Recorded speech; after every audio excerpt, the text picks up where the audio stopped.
Avilio Bruno returns home. A neighbor delivers a letter addressed to Angelo Lagusa. Bruno takes money from a wallet he has just stolen and only then opens the envelope.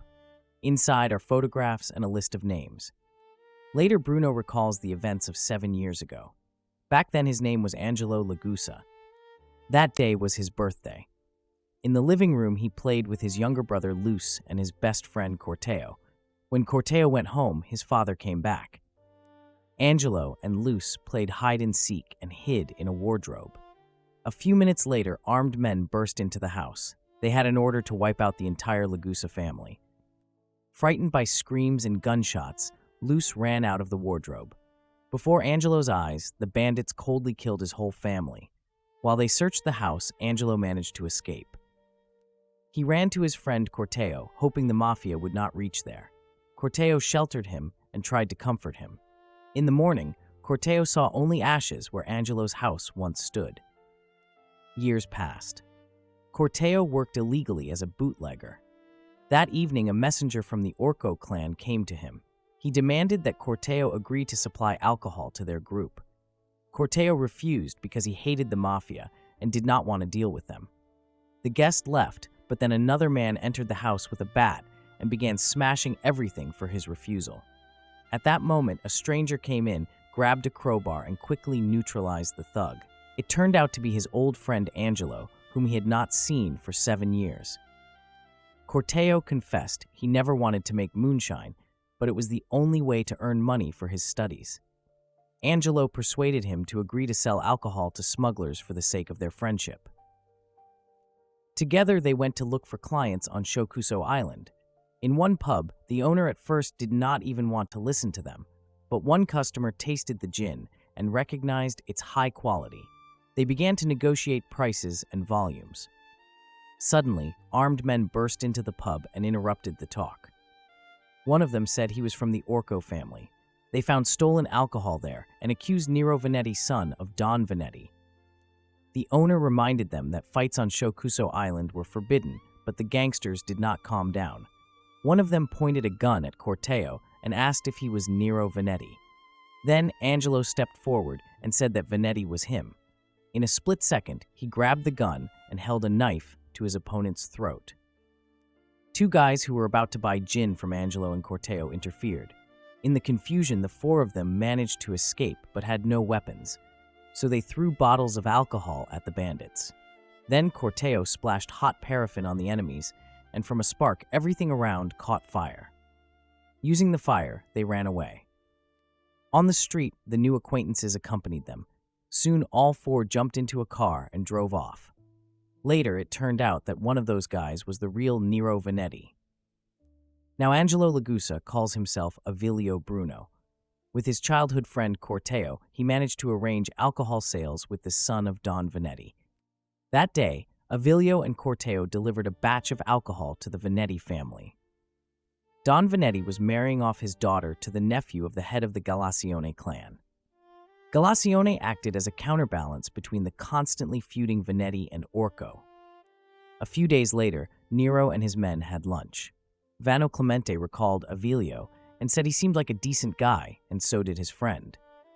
They also discussed the recent conflict with the Orcco gang, during which the cruel and unpredictable Fango killed their brother Tronco. Vano insisted that Fango had to be punished. Nero disagreed.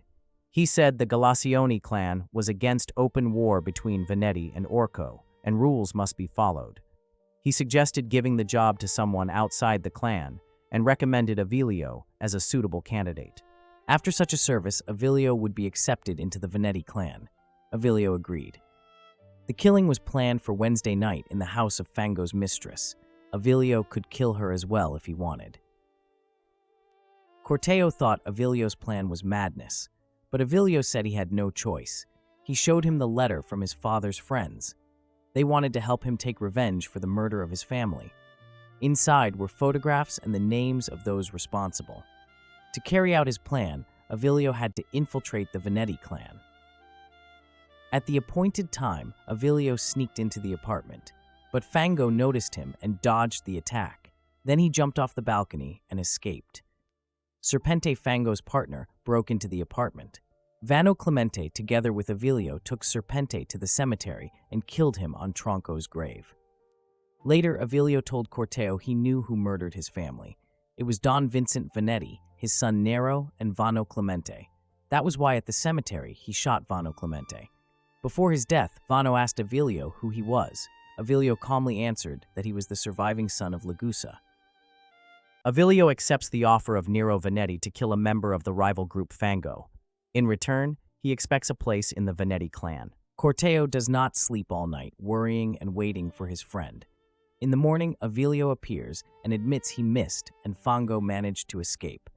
But he killed Vano Clemente, one of those who 7 years ago took part in the massacre of his family. Nero is shocked by the death of his partner. He suspects Avilio and interrogates him.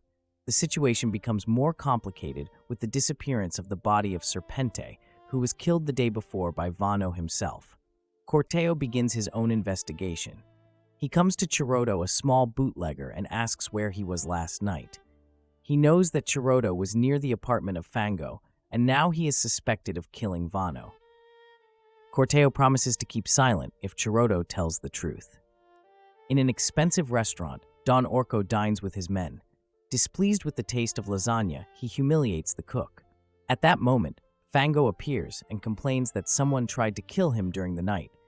He is sure the Vanetti clan is behind this. Don Orcco replies, there is no proof and he will not start a war. Fango says he will deal with it himself. Corteo continues to question Chiroto. Chiroto admits that last night he saw Vano Clemente carry out of the apartment a bundle that looked like a body. He followed him by taxi, heard gunshots, and later saw 2 corpses at the cemetery, Vano and Serpente. Wanting to make money, Chiroto sold the body of Serpente to a man from the Prohibition Bureau named Scuso. At that moment, Avilio appears with a gun and demands explanations. Now Avilio must find the body of Serpente, or he will face retribution from Nero Vanetti. Meanwhile, Scuso negotiates with Don Vanetti, offering to sell the body of Serpente.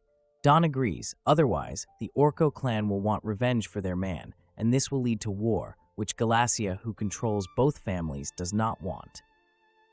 Serpente is also being searched by his partner Fango. Chiroto leads Avilio to the place where, according to him, Scuso hid the body. Nero Vanetti follows them. Soon, Fango arrives there as well. He takes a hostage one of Nero's men and confronts Nero himself, who holds a gun to the head of a man with a sack over it. By the costume, Fango recognizes Serpente and proposes an exchange. Both men put their guns on the floor and send the hostages toward each other. But soon Fango realizes something is wrong with Serpente. He reaches for his gun, but the prisoner quickly knocks it out of his hands. It is Avilio, disguised as Serpente. A gunfight begins. Avilio Nero and his men barely escape. Fango is not saddened by the loss of Serpente.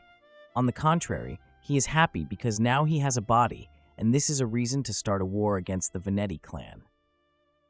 In the Vanetti clan, discontent grows. Many blame Don's son Nero for the current problems and demand punishment. Otherwise, Don Galassia will interfere. Avilio Corteo Nero and his men drive in a car. A car overtakes them at great speed. It is Nero's younger brother Frate. He warns his brother of danger and advises him to leave the city immediately. Avilio offers to accompany him. The Vanetti clan buries Vano Clemente. Avilio and Nero watch the funeral from afar. Nero asks to be left alone for a few minutes, and later they leave the city together. Already there is an order to kill Nero Vanetti and his companion. 7 days have passed since Avilio and Nero left the city. For safety, they keep changing places, which exhausts them. Stopping for lunch at a cafe, they ask a waitress where they can stay cheaply for the night. She advises an auto camping site. Meanwhile, the killer sent to eliminate Nero and his companion is getting closer. He is a tall, strong Mexican in a poncho and sombrero with a small dog. The camping site is full of families with children.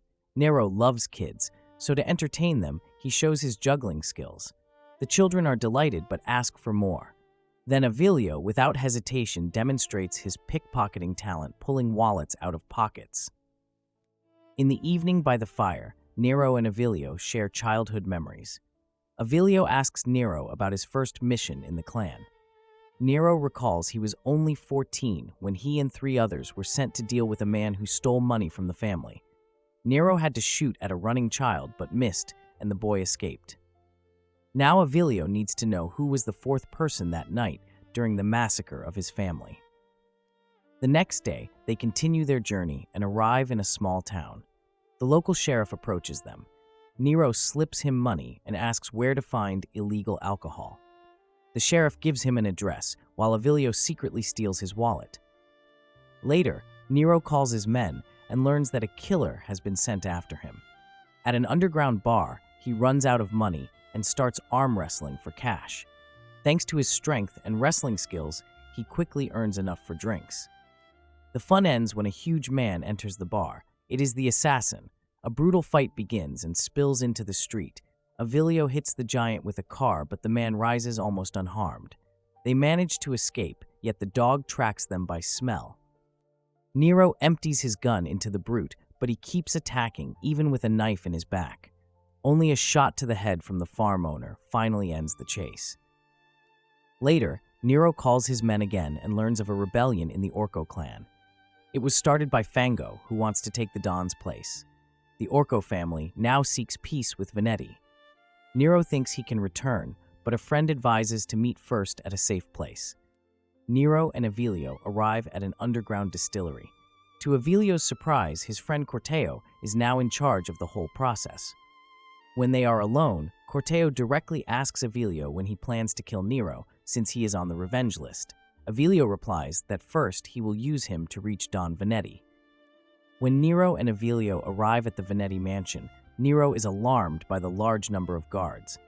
At the entrance, he sees his man Tigre, who signals danger. Nero quickly turns around, and the car is attacked by gunfire. Tigre is wounded, but they manage to take him and another of Nero's men away. Meanwhile, Don Vendetti questions his younger son, Fright. He says one of the conditions of peace with Orcco is the death of Nero. Don is horrified that Fright so coldly agreed to kill his own brother. Ronaldo, the nephew of Don Galasius, and now also Vendetti's son-in-law, enters the room. He declares that from now on the family will be represented not by Don, but by Frate. Tigre's condition worsens. He is bleeding heavily. There is no way to leave the city, and Nero's group knows they will be found sooner or later. Corteo suggests Avilio should run while he still can, but Avilio refuses. If he abandons revenge, he will have no reason to live, and he still does not know who the fourth killer was. Tigre urgently needs a doctor. Avilio suggests moving to the island where Fango is hiding with his men. There will be doctors and protection, but the idea only enrages Nero.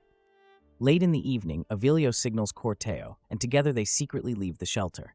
They cross to the island and meet Fango. Avilio asks him to hide them from Vendetti and Orcco and to help with the wounded. In exchange, he promises to deliver Don Orcco alive. Avilio also lies, saying it was Nero's idea. Nero and his men crossed to the island to meet Fango.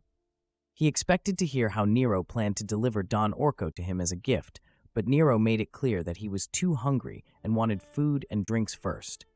Fango reminded him that he was in no position to demand anything, and even hinted that if he was starving, he could settle for his boots. Everyone waited for Nero's reaction, but he turned the situation into a joke, pretending he was about to stab Fango's leg with a fork. This amused the host, and he ordered a table to be set for the guests. At the same time, Don Orcco was scolding Frate Vendetti for failing to kill his own brother. Orcco knew that Nero had started producing high-quality alcohol and planned to take the business for himself. Nero and his men finally got some rest, but understood they now had to deliver what they had promised Fango or face death. Avilio said he had a plan, but revealed no details and only asked for chicken blood. Nero and Avilio dressed elegantly and went to the restaurant where Don Orcco usually dined. Don Orcco met them in the hall with his guards. He made it clear that he saw many reasons to kill Nero and none to spare him. Nero offered him a drink of his own making. Orcco admitted it tasted good. Nero added that producing his own alcohol would eliminate the need to pay the police for smuggling liquor across the border, and said he was ready to share the recipe if Orcco gave them shelter for at least a month. Together they went to an old mine. While Nero and part of the men went to inspect the area, Avilio stayed alone with Don Orcco. He revealed his true name and said that the Vendetti family had killed his father. Inside the mine, Orcco noticed barrels standing at the end. He ordered them to be shot. His instinct proved right when from one barrel a man jumped out with a machine gun and opened fire. But at the most tense moment, Avilio suddenly aimed his gun at Nero and fired several times. Nero fell dead. One of Orcco's guards said Avilio should also be killed as a traitor, but Orcco decided otherwise and said he had only avenged his father. Avilio suggested celebrating the success and raised his glass. Orcco agreed, but a few minutes later, he and his guard lost consciousness. The wine had been poisoned. When Orcco woke up, Nero, Avilio, and Fango stood before him. He realized all his power and wealth now belonged to someone else. Avilio understood he had been wrong to think Orcco had written the letter naming the killers of his family. He still did not know who the fourth man was. Maybe it was sent by someone tormented by guilt. Meanwhile, Fango gathered Orcco's family members in the restaurant and announced that he was the new Don. As a sign of respect, he offered everyone lasagna, the favorite dish of the late Orcco. Knowing Fango's nature, the guests feared to touch the food, suspecting poison. One of his men dared to try it, and finding nothing wrong, said it tasted good. The others followed his lead. Soon, however, one portion revealed a human tooth. With horror, they realized they had just eaten their former boss. To strengthen his position before the Galacioni family, Don Vendetti gave his daughter Fio in marriage to the nephew of the clan head. Fio asks her husband Ronaldo to spare her brother Nero. He agrees, but sets a condition: Nero must swear loyalty to Galacioni. Fango dines with Nero and Avilio, thanks them for helping him become the king, and reminds them that now they fight together against the Vendetti family. But Nero and Avilio realize Fango will not leave them alone and will try to take their business. Nero's brother Frot begins to realize and regret that he betrayed his brother. Ronaldo calms him and says he is the only one who truly cares for the family. Therefore, he insists Frate must kill his brother. Meanwhile, Nero meets his uncle in a pub. The uncle advises him to return to the family and offers mediation. Later, Nero and Avilio walk down the road when a car stops nearby. Inside is Fio. She wants the brothers to finally talk and arranges a meeting. Frata recalls childhood grievances. He was never considered independent or mature. When Ronaldo appointed him to represent the Vendetti family, he believed in himself. Now he is resolute to avoid problems. Nero must be killed. For such words, Fio slaps her brother. Nero decides to deal with Ronaldo. Avilio advises him to kill Frot, otherwise Frate will kill Nero. But Nero answers that for him, family comes first. Avilio decides to act on his own. He convinces Nero's loyal man Volpe, hinting he knows how to help Nero. Together, they catch up with the car carrying Frot and Ronaldo. Volpe shoots and wounds Ronaldo, but as they flee, Avilio coldly kills Volpe himself. Now Frate is certain Nero ordered the attack. Frot is terrified, his nerves on edge. Meanwhile, Ronaldo and Fio expect a child. Ronaldo asks his wife to meet Nero and share the news. He convinces her it may reconcile the families.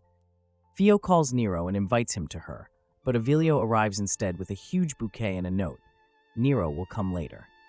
Before the meeting, Ronaldo takes out a pistol, saying it is only for self-defense. But when he hugs Fio, she shoots him in the chest several times. She sees no other way. After this, Avilio and Nero enter Frot's office. Frot is in shock. Avilio gives him a pistol and says it is time to end it. Avilio first points the gun at his brother, but the shot is fired by Nero. Frate had no chance because Avilio had emptied the pistol beforehand. For everyone, the version is clear. Frot killed Ronaldo, and Nero proved his loyalty to the family. Corteo overhears Avilio telling Nero that now he will be his brother. This hurts Corteo. He remembers the night 7 years ago when he himself told Avilio such words. He feels Avilio is growing closer to Nero while he drifts away. A new agent, Delphi, from the Federal Bureau arrives in town. His mission is to deal with the mafia. In Lawless, there are several groups, the Fango family cooperating with the police and expanding influence, and the Venetti family, now led by Nero, producing the best alcohol after internal purges. Corteo and Avilio meet Delphi in a cafe and place a stack of money on the table. He refuses. Avilio reminds him that he has a little daughter to take care of, but Delphi does not give up and soon closes several Venetti establishments. Fango tries to lure Corteo to create new alcohol recipes, but Corteo refuses. Meanwhile, Delphi reaches Nero's underground factory. Nero's men propose to kill him, but Nero refuses because another will take his place. He believes it is better to strike Delphi's family, so he will retreat on his own.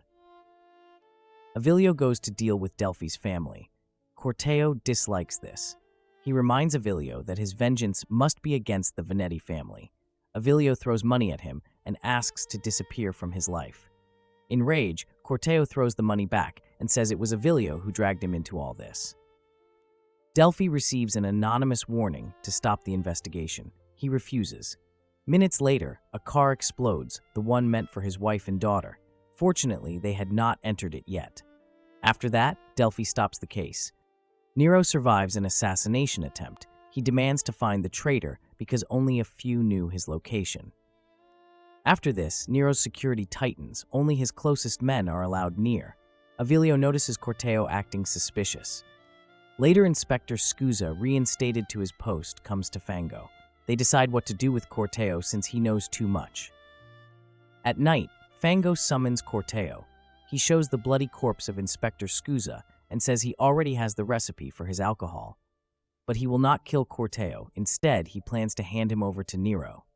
Fango dials the number and asks to be connected with Don Nero Venetti. At that moment, Corteo sneaks up behind him and delivers dozens of deadly stabs with a broken bottle. Almost right after Fango was killed, men of Nero captured Corteo. One of Fango's men revealed the truth. Corteo gave them Nero's schedule, then returned and killed Fango himself. Corteo was tortured, but he stayed silent. For Nero, it became clear that after such betrayal, Corteo had to die. Cerrito, an old acquaintance of Corteo, visits Avilio. While working for Fango, he saw Corteo coming to him and cannot understand why the one who always hated the mafia decided to deal with Fango only to kill Nero. Avilio begins to feel guilt because he was the one who dragged his friend into all this. At night, Avilio sneaks to the place where Corteo was kept, but hears shots and screams. Someone else came first and helped Corteo escape. All roads were blocked by Nero's men. Later, Corteo calls Avilio. He demands that Nero be killed, but all these words are spoken under the barrel of a gun pointed at him. Corteo adds that next to him is the man who sent Avilio the letter with the names of his family's killers. He promises to call again tomorrow. Meanwhile, Nero gathers leaders of the Fango and Venetti families. After Fango's death, both sides decide to unite. Avilio is presented by Vincente Venetti as a new member of the family. Vincente gives all power to his son Nero, who becomes the new boss, and leaders of the clans swear loyalty to him. Avilio is named his right hand and is ordered to meet Don Galacione to discuss alcohol trade. Later, Avilio arrives at the appointed place where he is met by Gonzo, uncle of Nero. It turns out he was the author of the mysterious letter. Avilio demands that he give him Corteo and says he left the letter with a reliable person who will give it to Nero if Avilio dies. On Nero's order, Avilio goes to Chicago, where Corteo is already waiting. They rent him an apartment in the same town where Avilio once lived. But Nero's aide Barbero starts to suspect something. The trip to Chicago takes only one day, but Avilio was absent almost a week. When he returns, he assures that the deal with Galacione was successful. Gonzo reminds Avilio of his promise to kill Nero and Vincente Venetti. In a few days, the opening of the theater will take place, where Vincente will appear in public for the first time in a long while. That is where the murder must happen. Barbero, meanwhile, continues his investigation. He finds a witness who saw Corteo at the pier the day Avilio left. He reports his findings to Nero. Avilio is summoned for questioning. Corteo also arrives, persuaded by Gonzo that Avilio is in danger. During questioning, Corteo denies leaving the city, saying Barbero only wants to slander Avilio out of jealousy since Avilio became Nero's right hand. Nero gives Avilio a pistol and orders him to eliminate the traitor. Everyone leaves the room, leaving them alone. Corteo asks him to carry out the order so that nothing will block Avilio's path anymore. He says he returned only for him because he saw them as brothers. Avilio pulls the trigger. Don Galacione arrives with his men to meet the Vendetti family. Avilio asks Ganzo about details of the plan. Gradually, he realizes Ganzo was the fourth man present at the murder of his family. In fact, Ganzo made a deal with Galacione's nephew, hoping to take Vendetti's place after their death, and Avilio is only a pawn. Barbero fears Avilio may seek revenge for Corteo's death and urges Nero to remove him from the theater guard, but Nero refuses. At this time, Vincente admits to his son that once he was forced to kill his friend and his family to prevent an alliance with Galacione. Since then, he has been tormented by the question if he could have acted differently. On the day of the theater opening, Ganzo's men kill Del Toro, who was guarding the entrance. Avilio helps them finish him. Barbero and Tigre witness this and capture Avilio. He is tortured, then Barbero orders to call Ganzo. But instead of helping Ganzo, shoots Barbero. He asks Avilio where he miscalculated, and Avilio answers that everything is going perfectly. When Nero arrives with Tigre, Avilio is already gone. Ganzo gives him a letter claiming Avilio planned to kill him Vincente and Ganzo himself. At this time, Avilio goes to the box where Vincente Vendetti and Don Galacione are seated. He demands to open the door, saying he must lead them to safety. When the door opens, Avilio points a gun at Vincente and reveals his true goal to take everything from him. Shots are fired, but the deadly hit goes not to Vincente Vendetti, but to Don Galacione. Enraged, Galacione's nephew kills Ganzo. A bloody shootout starts in the theater. Nero finds his dying father, who passes away in his arms. At this time, the war in the city continues as the Galacione clean the streets from the Vendetti clan. Nero is tormented by thoughts of why he grew so attached to Avilio and trusted him. Meanwhile, Avilio is kept locked by the Galacione family, but Nero breaks through, killing the guards. In his hands is a letter, and he demands explanations from Avilio. Nero remains the only one alive from the list, and he wants to know why. Avilio admits he left him alive only so he would feel pain far worse than death. They leave the city together. Avilio asks to be taken to the ocean, and for several days they travel side by side. On the way, Nero wonders why Avilio did not just leave the city after everything. Avilio answers that he wanted to see his revenge fulfilled. But when it happened, he realized no reason to live appeared. Everything was in vain. These words anger Nero. He understands that for the sake of revenge, dozens of people were killed, though it would have been enough to kill only him. Avilio believes that in truth, he should have been killed as a child that night, 7 years ago. When they reach the ocean, Nero says that to live one needs no reason. Avilio admits the real reason he did not kill Nero was simply because he did not want to. Nero walks behind him. He raises a gun, aims at Avilio's back, and pulls the trigger. A shot rings out. Then Nero, satisfied, gets into the car and drives away alone.